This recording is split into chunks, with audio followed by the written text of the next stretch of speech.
आज का ये एपिसोड शुरू करने से पहले एक छोटी सी बात। क्या आप भी अपना पॉडकास्ट बनाने की सोच रहे हैं? तो एंकर ट्राई कीजिए। ये पॉडकास्ट बनाने का सबसे आसान तरीका है। नंबर 1, ये फ्री है। नंबर 2, इसमें कई सारे ऐसे टूल्स हैं जो आपको अपने फोन और कंप्यूटर पर रिकॉर्ड और एडिट करने की फैसिलिटी देते हैं। नंबर 3, आप अपने पॉडकास्ट को डिस्ट्रीब्यूट भी कर सकते हैं, जिससे इसे स्पॉटिफाई और दूसरे प्लेटफॉर्म पर सुना जा सके। तो डाउनलोड कीजिए फ्री एंकर ऐप या विजिट कीजिए anchor.fm पर अपना पॉडकास्ट स्टार्ट करने के लिए। ये तो थी एक छोटी सी जानकारी, और अब शुरू करते हैं एपिसोड का सिलसिला। तो आज के एपिसोड में लीजिए सुनिए सूर्यकांत त्रिपाठी निराला के लिखे उपन्यास प्रभावती का भाग 5, मेरी यानी समीर गोस्वामी की आवाज में। कुमार चुपचाप रूप की सुधा पी रहे हैं। देखकर यमुना प्रसन्न होकर बोली, कुमार, हमारी आशा यहां से पूरी न होगी। प्रिय से मिलने के लिए कुछ परिश्रम करना होगा। अपनी सखी की तरफ से मैं हूं। हमें शहर पार करके शमशान भूमि में मिलना होगा। प्रायः कोस भर पैदल चलना है। आपकी जैसी आज्ञा। कुमार संभल कर बोले, आइए। यमुना आगे आगे चली। आगे बसती है, आवश्यक बातें उधर कहूंगी। दोनों मौन चलते गए। राजकुमार के मन को अनेक प्रकार की धूप छां से युक्त भिन्न भिन्न रस और अलंकारों की कल्पनाएं अपने आप उठ उठकर समावृत करती रहीं। कभी प्रिय को एक ही अश्व पर बैठकर लड़ते हुए शत्रु सैन्य को परास्त कर बढ़ते हुए संसार के राज्य को पार कर जाते हैं। कभी किसी एकांत वन के सघन लता भवन में आलिंगित विश्राम करते हैं। कभी निभृत कक्ष के रत्न दीप प्रकाश में प्रियालाप से बंधे रहते हैं, जैसे इस मधुर स्वर का कभी अंत न होगा।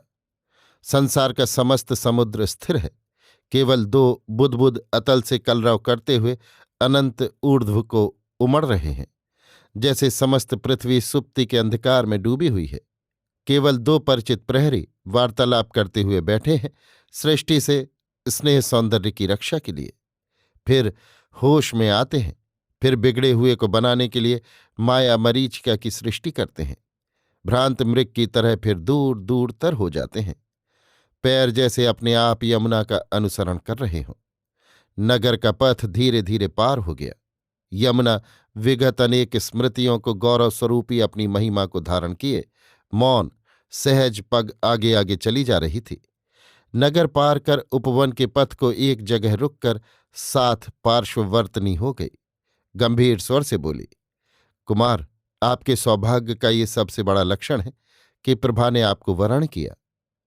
कुमार स्वीकृति की सूचना जैसे मौन रहे। यमुना कहती गई, इनके पिता की इच्छा बलवंत से विवाह करने की थी। फिर राजकुमार की सारी वृत्तियां एक साथ सचेत हो गईं। प्रभा मेरे प्रसंग से बलवंत को घृणा करती थी। वो मुझे नहीं जानती, पर मेरा इतिहास जानती है। मेरी इच्छा का बलवंत ने विरोध किया था। ये स्त्री होने के कारण प्रभा सहन नहीं कर सकी। उसने अपने पिता से खुलकर कुछ कहा नहीं, पर बलवंत से विवाह का अवसर आ जाने पर वो अवश्य अपनी पूर्ण स्वतंत्रता का परिचय देती। यमुना कुछ रुक गई। राजकुमार के सौंदर्य के नशे पर इसका और प्रभाव पड़ा। संभल कर यमुना कहने लगी, बलवंत को महीने के लगभग हुआ। कान्यकुब्जेश की ओर से इधर के अधीन राजाओं से कर लेने तथा यज्ञ में आमंत्रित के विचार से दलमउआए थे। महेश्वर सिंह से बातचीत हुई थी। बलवंत प्रभावती को देखना चाहते थे, पर सखी अस्वस्थता के बहाने नहीं मिली। तो इस विवाह से महेश्वर सिंह अनर्थ कर सकते हैं, पर वीर और वीरांगना को अनर्थ से ही अधिक प्रेम होता है। यदि वो अनर्थ किसी सत्य प्रेम का विरोध है। आप क्या? जी नहीं, आपका आदर्श मेरा रक्षक है। बलवंत ने आपको यहां देखा था? पहले मैंने सोचा था कि मैं न जाऊंगी, पर फिर सोचा अगर ना गई तो प्रभा को शंका होगी। कड़े कार्यों में वो मुझे ही सामने करती है। उसे विश्वास है। मैं जानती थी जितने नशों से दृष्टि ढक जाती है, उन सब से ऐश्वर्य बड़प्पन का मद बड़ा है। इससे आदमी की मुखाकृति प्रायः नहीं देख पड़ती। वस्त्र और अलंकार प्रशंसा और सम्मान परिचय देते हैं। कुमार, बालों को कुछ विश्रंखल कर प्रभा को सलाह देकर कि जब समय होगा अपने मन की कर लेना, पर अभी से बुद्धि से रहित होना ठीक नहीं। उसे विश्वास दिला दो कि उसके लिए तुम्हें पिता का प्रस्ताव मंजूर है। नहीं तो ऐसा न हो कि कान्यकुब्ज का प्रिय पात्र होने के कारण तुम्हारे पिता के इष्ट में अनिष्ट पैदा करें। प्रभा की ओर से मद्य और फल आदि लेकर मैं गई थी। कुछ बातें भी की थीं, कुशल पूछी, पर वो मुझे पहचान नहीं सका। वो उस यमुना को पहचानता था जो राजकुमारी थी, इसे नहीं जो दासी है। अगर कुछ पहचान आएगी भी तो वो अपनी आंखों को ही धोखा देते हुए समझेगा। दुष्यंत ने जो अपनी प्रिया को और असली रूप में नहीं पहचाना, वहां वास्तव में यही भाव चित्रित है। उसने अंगूठी पहचानी थी। कुमार ने सोचते हुए पूछा, देवी प्रभावती को आपके विगत इतिहास से जो प्रेम है उसकी कभी आपसे चर्चा करती हैं? हंसकर यमुना ने कहा, कई बार कर चुकी हैं। कहती हैं विवाह वास्तव में गौरव का वही है, पर यमुना के पति के साथ निरुद्देश्य होने पर कभी कभी दुख भी करती हैं और तरह तरह की मनोहर कल्पनाएं। इच्छा है कि उसी रूप से विवाह करें, उसी रूप में उन्हें विवाह का आनंद मिलता है। मैं कहती हूं कि बेचारी बहुत संभव है किसी वन में दमयंती की तरह पति से छूटकर भटकती फिरती हो, या जानकी जी की तरह किसी रावण के यहां पड़ी पति की चिंता में गल रही हो, तो बिल्कुल मुरझा जाती हैं, जैसे उन्हीं पर सब बीत रहा है। तब मैं कहती हूं, हाय, मैं ही वो यमुना क्यों न हुई कि तुम्हारे गले से लिपट कर कहती कि प्रभावती, दुख न करो बहन, मैं आ गई। तब नाराज होकर चुप रह, तू क्या जाने कि वो क्या और कौन है, डांट देती हैं। राजकुमार उच्च स्वर से हंस पड़े। यमुना कहने लगी, एक दिन अपने आप कहा, यमुना, तू उन यमुना देवी को नहीं जानती, इसलिए सीता जी और दमयंती की मिसाल दिया करती है। पर तू बेचारी और जानती कितना है, तेरा क्या कसूर? वे आज भी पूरी क्षत्राणी हैं, किसी किरात से डरने वाली नहीं, बहुत ऊंचे दर्जे की लड़ाई जानती हैं। उनका कोई अपमान थोड़े कर सकता है। पेड़ों की आड़ से बाहर निकलने पर नाव की प्रतीक्षा करती हुई देख पड़ी प्रभावती वीणा बजा रही थी। यमुना संयत हो गई। कुछ ही देर में खुले शमशान घाट ले जाकर खड़ी हुई। सेविकाओं ने 7 रंगों से भिन्न पोरों के तौर पर रंजित तख्ता नीचे से निकाल कर डाल दिया। उसी से प्रभावती तट पर उतरी। कुमार और यमुना कुछ दूर दूर खड़े थे। हाथ जोड़कर कुमार को नमस्कार कर प्रभावती सामने खड़ी रही। प्रति प्रणाम कर यमुना को देखकर कुमार मन में मुस्कुराए। यमुना गंभीर होकर टल गई और एक सेविका का नाम लेकर शीघ्र सामान ले आने के लिए कहा। जल, आरती, फूल, मालाएं, रोचना, कंकड़ आदि सजे रखे थे। सेविकाएं एक एक ले आईं। प्रभा ने जल से हाथ लगाकर पैर प्रक्षालित कर दिए। फिर अप्सरा के पंखोपम उसी उत्तरीय से चरण पहुंचे। फिर बाएं हाथ से पूजित पदों को दबाकर दाहिने से 3 बार अंगूठों की धूल जैसे उठाकर नेत्रों में लगा सिर पर रखी। फिर आचमन करने लगी। यमुना संयत है, बार बार उठते आवेश को सहज भाव से दबाने की कोशिश कर रही है। प्रभा ने पदों पर, फिर मस्तक पर फूल चढ़ाकर, रोचना लगाकर गले में गंधराज की माला डालने लगी कि यमुना का सांद्र कंठ सुन पड़ा। साध्वी वीरांगना भाव। यमुना और संस्कृत। प्रभा का भाव भंग हो गया। माला पहनाकर निगाह फेर कर कुमार के दाहिने बगल देखा। यमुना निष्पात पलकों से किसी महामहिमा में डूबी खड़ी थी। कोई भाव वहां न था। वो किसी को भी न देख रही थी। अज्ञात प्रेरणा से संकुचित होकर प्रभावती कुमार के हाथ में कंकड़ बांधने लगी। कार्य समाप्त होने पर यमुना प्रकृतिस्थ हुई। कुमार के हाथ में कंकड़ देखकर आंखों में मृदु मुस्कुरा दी। अब प्रभा आरती करने लगी। सबके हृदय में मधुर भाव ओतप्रोत हो गया। फिर यमुना ध्यान मग्न हो चली। दासियां, शमशान भूमि, आकाश, चंद्र, ज्योत्सना, तारे, गंगा और सारी प्रकृति निष्पन्द। पूजिका की भावमयी आंखों और भ्रू पलकों का वो अनुपम भक्ति रूप राजकुमार स्तब्ध होकर देख रहे थे।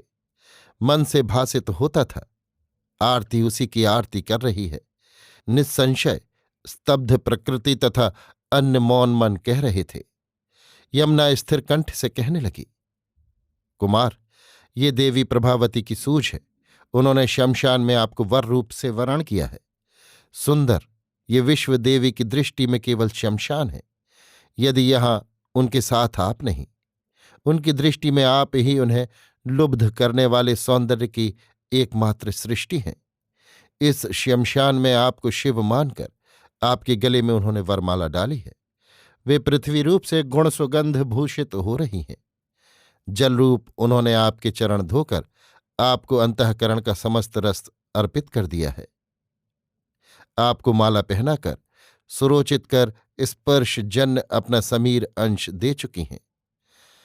आरती द्वारा तथा नयनों की ज्योति से आपके वर रूप को देखती और पूजती हुई अपना ताप तत्व और अब मौन खड़ी हुई भी मन से आपके स्नेहाभिषेक में मधुर मुखर आपको अपना आकाश तत्व भी दे चुकी हैं।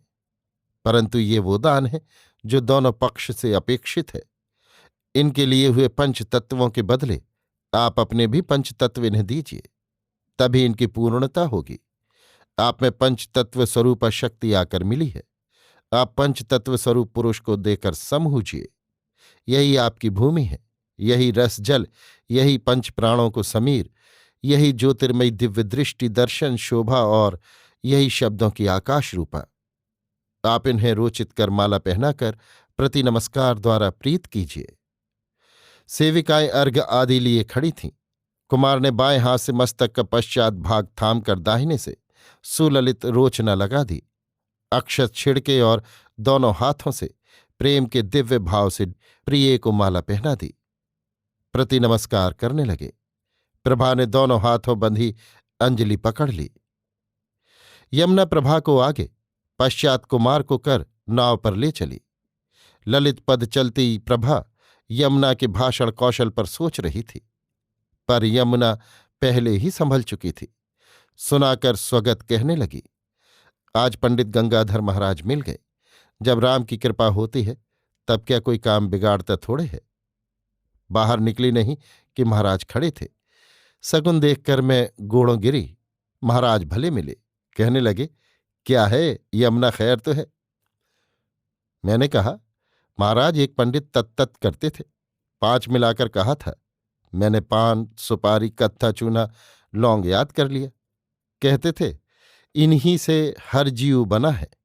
फिर वो 5 तत्त समझा दिया। पर महाराज मैं वो तो भूल गई। पान सुपारी कत्था चूना लौंग याद रह गया। महाराज हंसने लगे, बोले, पंच तत्व हैं, तत्त नहीं। वो सब लिख दो अच्छी तरह। मैंने कहा। फिर मैंने ब्याह वाली बातें पूछी। मैंने कहा, सब लिख दो। लिखा लिया। फिर दिन भर पढ़ती ही तो रही, याद हो गया। फिर नाम बैठाकर अपनी तरह से कह दिया। मैंने कहा, महाराज किसी स्त्री को अगर कहा जाए कि पति को मानो भी और खूब लड़ाका भी हो तो संस्कृत में कैसा कहेंगे? मैंने सोच लिया था कि आखिर कुमारी जी का ब्याह है, कुछ कहे बिना कैसे बनेगा। पुरोहित होंगे नहीं। पंडित जी ने बताया इसकी संस्कृत है साध्वी वीरांगना भव। लड़ाका के पास राजकुमार फट पड़े, किसी तरह जब्त न कर सके। प्रभा भी खिलखिला दी, चुप रह, तुझसे कोई कैफियत तलब करता है? नहीं, मैंने कहा शायद। कहकर यमुना चुप हो गई। अभी आप सुन रहे थे सूर्यकांत त्रिपाठी निराला के लिखे उपन्यास प्रभावती का भाग 5 मेरी यानी समीर गोस्वामी की आवाज में।